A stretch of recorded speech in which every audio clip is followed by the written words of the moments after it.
Hi there. In this video, I'm going to show you how you can calculate an area field, a field that it is filled with the area value of polygons. In this case, I have New York City's block group layer.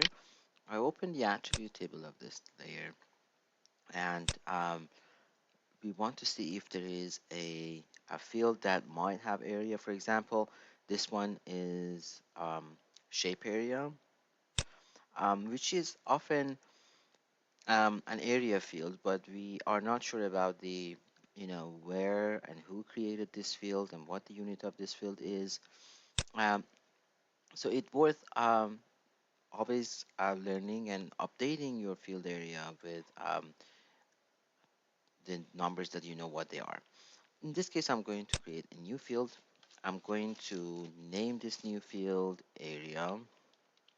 You can say um, area and then block area, or you can also here mention the unit. For example, I want to calculate area in acres, and then I add that to the title of my field because that helps a lot with um, later with analysis when I need to know what the unit is. That would be super clear.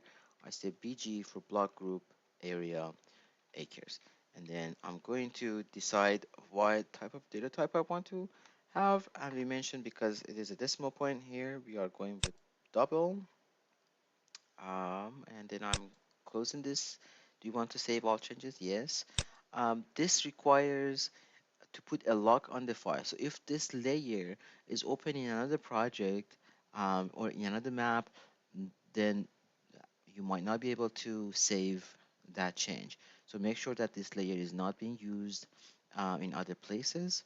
And then we have an empty field because this is a shapefile. That field is also filled with zeros. Um, I right click on it, and one of the options for calculating things is calculate geometry or calculate from geometry or based on geometry. Here we want to calculate our field. This is the PG area, block group area in acres, and I'm going to choose what you want to calculate. Here is area. You have other options. For example, you can calculate perimeter. You can calculate number of parts if some of the shapes or some of the rows or features are multi-part features. You can calculate, for example, centroid x and y values, coordinate of the centroid or the central point, which is slightly different than centroid. Centroid sometimes is outside, but central point is not um, outside of the geometry.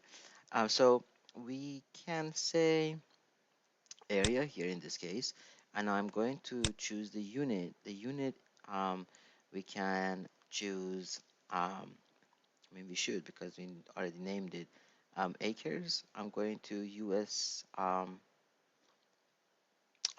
survey acres, and then I'm going to also, you can choose the coordinate system because coordinate system and projection system especially will affect the area calculation. In this case, I'm going to say just get the geometry, sorry, get the projection, which is UTM from the file itself. That is not necessary, it's an optional parameter. If you don't have it, you don't know what it is, just you can skip that part. And then okay, then it calculates the area of my polygons. In this case, they are in acres, so 21 acres, 48 acres, 41 acres. And this is important field because especially in um, data such as census, which we have population and housing, now we can calculate housing density and population density. And it is a good normalization factor in some cases.